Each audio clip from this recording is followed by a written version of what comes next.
Magandang hapon po sa inyong lahat. Nais ko lamang po magbahagi ng banal na salita ng ating Panginoon Diyos. Hindi po kaila sa atin ang mga nangyayari sa buong mundo.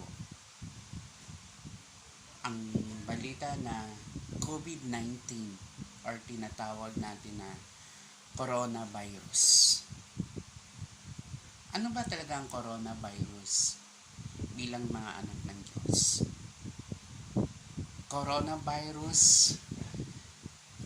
nakakatakot na sakit, madaling makahawa. Ito ba ay nararapat ba tayo matakot sa mga nangyayari sa buong mundo?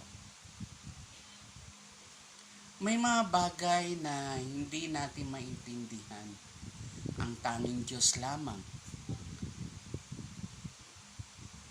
ang nakakaintindi.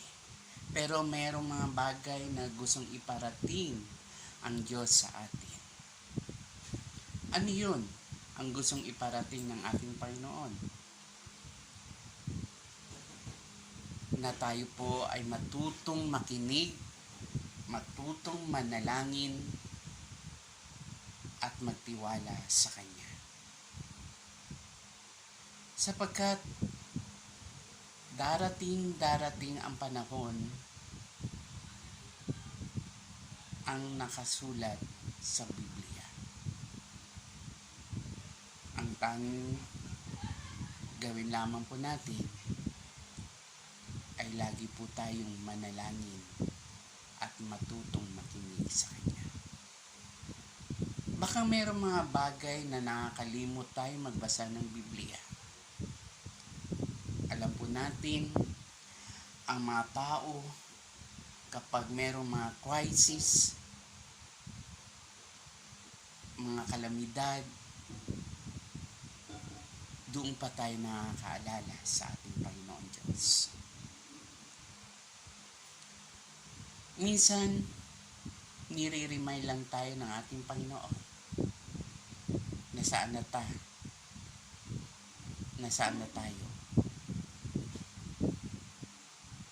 para makipag-fellowship sa ating Panginoon, makipag-usap. Nais ko pong ibahagi po sa inyo ang mga nakasulat sa Psalms 91. Aking babasahin po sa Tagalog version. Kung may Biblia po kayo, ay inyong buksan ang iyong Biblia. Ito po ang kanyang sinabi sa Psalms 91 hanggang verse 1 to 12. Ito po ang kanyang sinabi. Siya'y tumatahan sa ilihim ng dakong ng kataas-taasan. Ay mananatili sa lilim ng makapangyarihan sa lahat. Aking sasabihin tungkol sa Panginoon. Siya'y aking kanlungan at aking katibayan, ang Diyos ko na siya'y tinitiwalaan. Sapagkat ang kanyang ililigtas ko sa silo ng paninilo at sa pamumuksang salot. Kanyang tatakpan ka ng kanyang mga bakwis sa ilalim ng kanyang pakpak at mga ngadlong ka. Ang kanyang katotohanan ay kalasag at paluti. Ikaw ay hindi matatakot sa kakilabutan sa gabi, ni sa pana ng humilakpos kung araw. Dahil sa salot na dumarating sa kadiliman, dahil sa paggiba man na sumisira sa katanghaliang tapat. 1,000 ay mabubuhay sa iyong siping at 10,000 sa iyong kanan. Ngunit hindi lahat sa iyo ay iyong mamasdan lamang ng iyong mga mata. At iyong makikita ang ganti sa mga masama. Verse 9 po. Sapagkat ikaw, O Panginoon, aking kanlungan, ang iyong ginawa ng kataas-taasan ng iyong tahanan. Walang kasamaang mangyayari sa iyo, ni anumang salot ay lalapit sa iyo. Tolda. Sapagkat siya'y magbibiling sa kanyang mga anghel tungkol sa iyong mga upang ingatan ka sa lahat ng iyong mga lakad. Kanilang dadalhin ka sa kanilang mga kamay. Baka matisod ka ng iyong paa sa isang bato. Iyang yayapakan ang layon at ang ulupong, ang batang layon. At ahas na yuyurakan mo ng iyong mga paa. Sapagkat ang kanyang nilagak ang kanyang pag-ibig sa akin, kaya niligtas ko siya, aking ilalagay siya sa mataas, sapagkat kanyang nalalaman ang pangalan ko. Siya'y tatawag sa akin, at sasagutin ko siya. Ako sa kanya, sa kakabagbagan ang aking ililigtas siya. Parangalan siya, aking bubusugin siya na ng habang buhay. Ipapakita ko sa kanya ang aking pagliligtas. Maliwanag po ang sinabi sa Biblia na hindi po tayo pabayaan ng ating Panginoon Diyos. Hindi po tayo bulag, hindi po tayo mga bingi para hindi po makaramdam kung ano po ang nangyayari. Alam po ninyo, ang dapat pong gawin natin ay manalangin. Sumunod kung ano din ang inuutos ng ating government, sapagkat sila ay binigyan ng authority ng ating Panginoon Diyos. Mga kababayan ko, ang promise ng ating Panginoon Diyos ay napakaganda. Katulad ng kanyang sinabi sa verse 1, siya'y tumataan sa lilim ng dako ng kataas-taasan, ay mananatili sa ilalim ng makapangyarihan sa lahat. Aking sasabihin tungkol sa Panginoon. Siya'y aking kanlungan at ang aking katibayan. Ang Diyos ko, siya'y aking tinitiwalaan.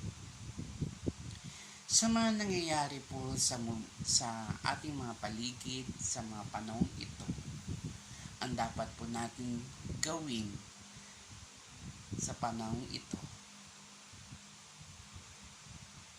ay manalangin sa buong mundo.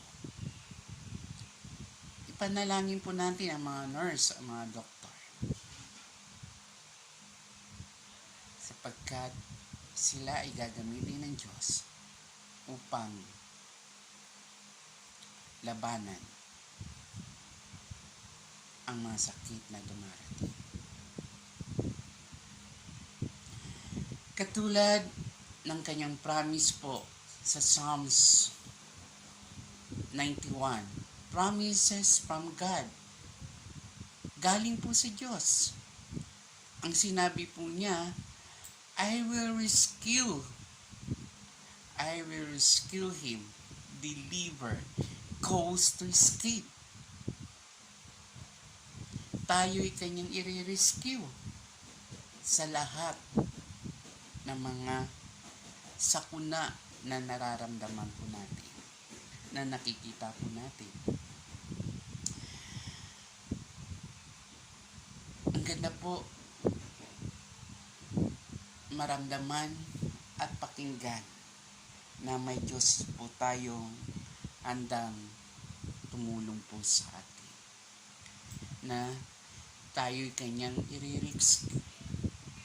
i-rescue sapagkat sinabi po niya sa verse 3, sapagkat kanyang iniligtas ka sa silo ng paninilo at sa mapamuksang salot. Ano po yung mga salot? Salot, isa po na tinatawag natin na salot, ito po mga nangyayari po sa atin na tinatawag COVID-19 o coronavirus. Alam po ninyo, magpasalamat po tayo dahil may Diyos na laging handang mag-rescue sa atin. Pagkat yung kanyang promise, ang dapat lang po natin gawin, tayo'y makinig. Makinig. Makinig tayo sa ating Panginoon. At kung ano man ang sinasabi ng ating government. Sapagkat yun din ay makakaligtas po sa atin, makakasave para iwasan po ang mga sakuna, mga salot, ang mga nangyayari sa paligid.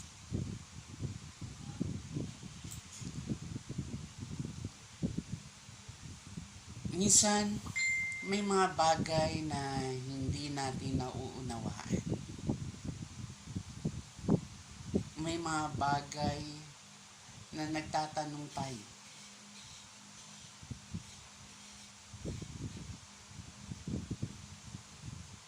Bakit nangyayari? Pero kung titignan po natin, kung babasahin po na ninyo ang Revelation,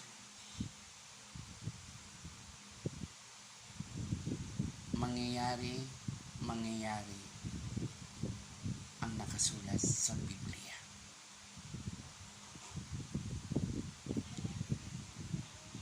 Ito po ay isang tanda na nagre-remind ang ating Panginoon Diyos. Baka po nakakalimot na po tayo. Nakakalimot na po tayong tumawag po sa Kanya at manalangin dahil sa sobrang busy po tayo. Katulad po ng sinabi niya po sa verse 3, sapagkat Kanyang ililigtas ka sa silo ng paninilo, sapagkat mapupuksa sa salot ang Kanyang tatakpan ka ng Kanyang mga pakwis sa ilalim ng Kanyang mga pakpak.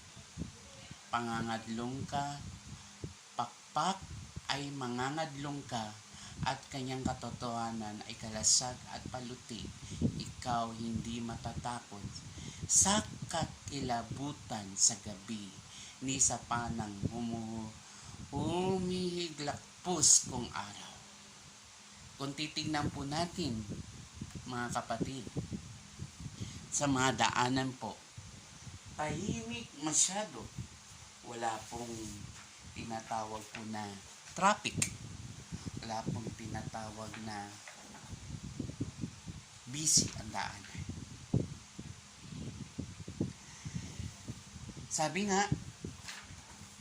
Sabi po,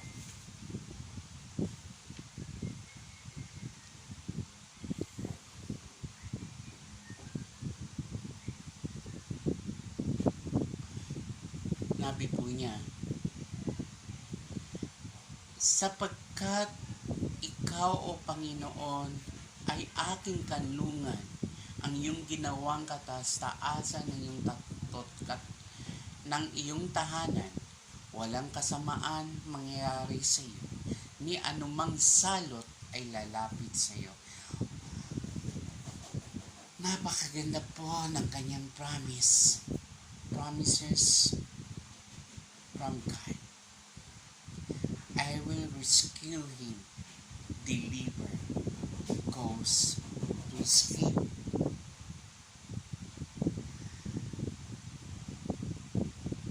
Walang kasamaang mangyayari sa iyo, ni anumang salot lalapit sa iyo.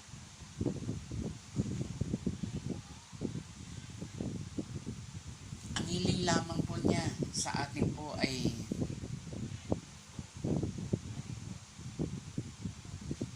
makinig po tayo. Kung marunong tayo makinig,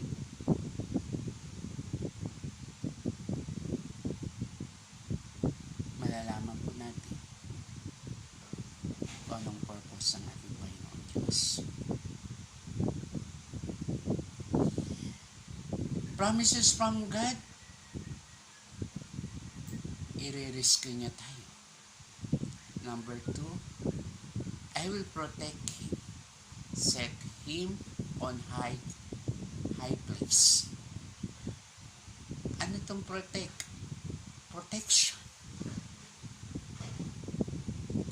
Alcohol, sabon, nagpo-protect sa atin? No. Isa lamang po yan.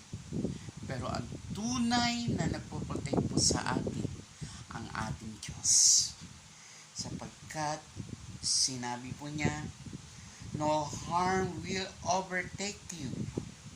No disaster will come near your tent. Etong bahay. Diba?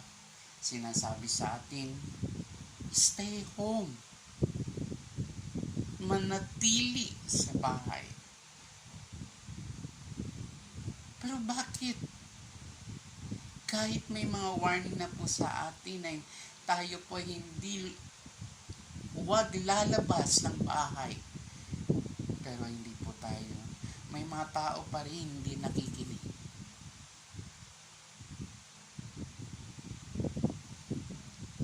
Katulad ng sinabi ko kanina, ang gusto lang ng ating Panginoon Diyos ay makinig, manalangin,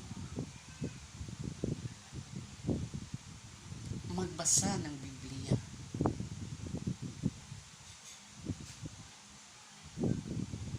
Paano tayo poprotektahan ng ating Panginoon Diyos kung tayo mismo ay matigas ang ulo? Diba? Kung hindi tayo marunong makinig at matigas ang ating ulo, maaari po tayo mapahamak. Wala naman siguro mawawala sa atin kung tayo ay susunod lang.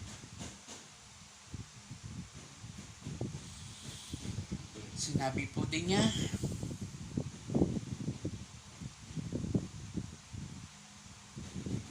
kung tayo'y marunong makinig at sumunod, lahat ng ating hingiin sa Kanya, ito po ang Kanyang sinabi, I will answer him. Respond to speak. Respond. Kung ano man ating hinihiling, ay Kanyang sasagutin. Hindi man siguro pwede na kahit nagbigay na ng warning, nagbigay na ng notice, na huwag na lalabas ang bahay, magkaroon ng distance sa mga tao, pero ikaw, tayo, lahat ay lumalabas, wala pang distance sa mga taong nasasalubong natin, tapos manalangin ka, saan po doong banda na nakinig ka at sumunod tayo?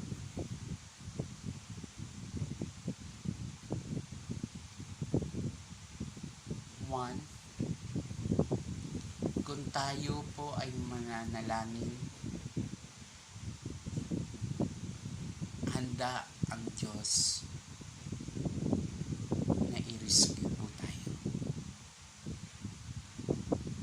Two, kung tayo ay marunong sumunod, handa ang Diyos na protektahan po tayo.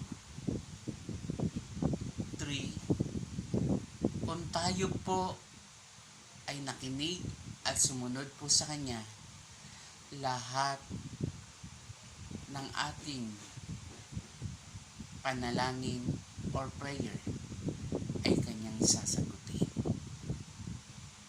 Diba? Wala pong hirap. Kaya sinabi po niya, sapagkat siya ay magbibiling sa kanyang mga anghel tungkol sa iyo upang ingatan ka sa lahat ng iyong mga lakad. Kanilang dadalhin ka sa kanilang mga kamay. ganda. Ang ganda ng sinabi ng ating Panginoon. Tayo ay ibibilin. Iyon ang sinabi niya na sapagkat siya ay magbibilin sa kanyang mga anghel tungkol sa iyo upang ingatan ka sa lahat ng iyong mga lakad. Diba? Marunong ka makinig. Marunong tayo makinig. Marunong tayong sumunod at manalangin. Tayo ay poprotektahan ng ating Panginoon Diyos. Isuon, mga kapatid,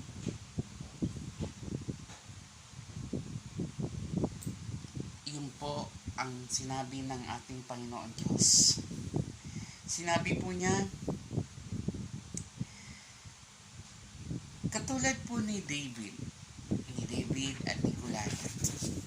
Hindi po natakot si David kay Goliath. Si Goliath ay napakalaking tao. Si David ay napakaliit na tao. Pero ito po ang isang karakter, katangian ni David. Hindi po siya nagkaroon ng takot. Sapagkat alam niya andyan po ang Diyos sa kanya. Sabi po niya, the giant in front of David was never bigger than the God inside of him. In the same way, the virus that we face today is never bigger than God who is with us. Uulitin ko po. Ito po sinabi niya. The giant in front of David was never bigger than the God inside of him. In the same way, the virus that we face today is never bigger than God who is with us. Ang Diyos ay nasa atin. Yun po ang promise ng ating Panginoon. Promises from God, I will rescue him, I will protect him, I will answer him, I will be with him in trouble. Wow, ang ganda, no? I will be with him in trouble. I will deliver him, rescue to bring into safety, and honor him to make rich, strong, heavy with honor, with long life will satisfy him to have abundance in the journey, and show him my salvation. Let him see my deliverance and victory. Siguro, hindi lang siguro matatapos ang isang buwan o before matapos ang isang buwan, kung marunong tayo sumunod, magtatagumpay po tayo. Because sinabi po niya, there is a great blessing we seek after God and chose to walk in His way in the midst of the great darkness in this world, living in it all without His truth and freedom would be like wallowing in the pit, not much hope to be found there. The truth is, this world has been dark for generation since sin first entered the earth at the ease of the enemy's life. sacrifice. Yet, God's reminders are sure, strong, and true, assuring us that in all that we walk through in the journey, His call is always the rise above. He reminds us we're not alone and thought He never say that we won't face hard times. He does say He'll be with us in it, rescuing us and shining us favor over us. Don't ever doubt it. God's words in behalf of those who love Him and honor His name is good to us. We, we, may, we may never fully know the sight of heaven, how very much He has sheltered us from in this life.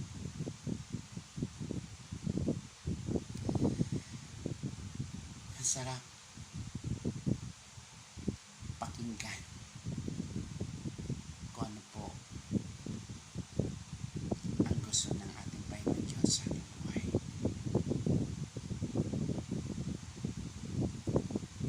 Don't be afraid. Ulitin ko po.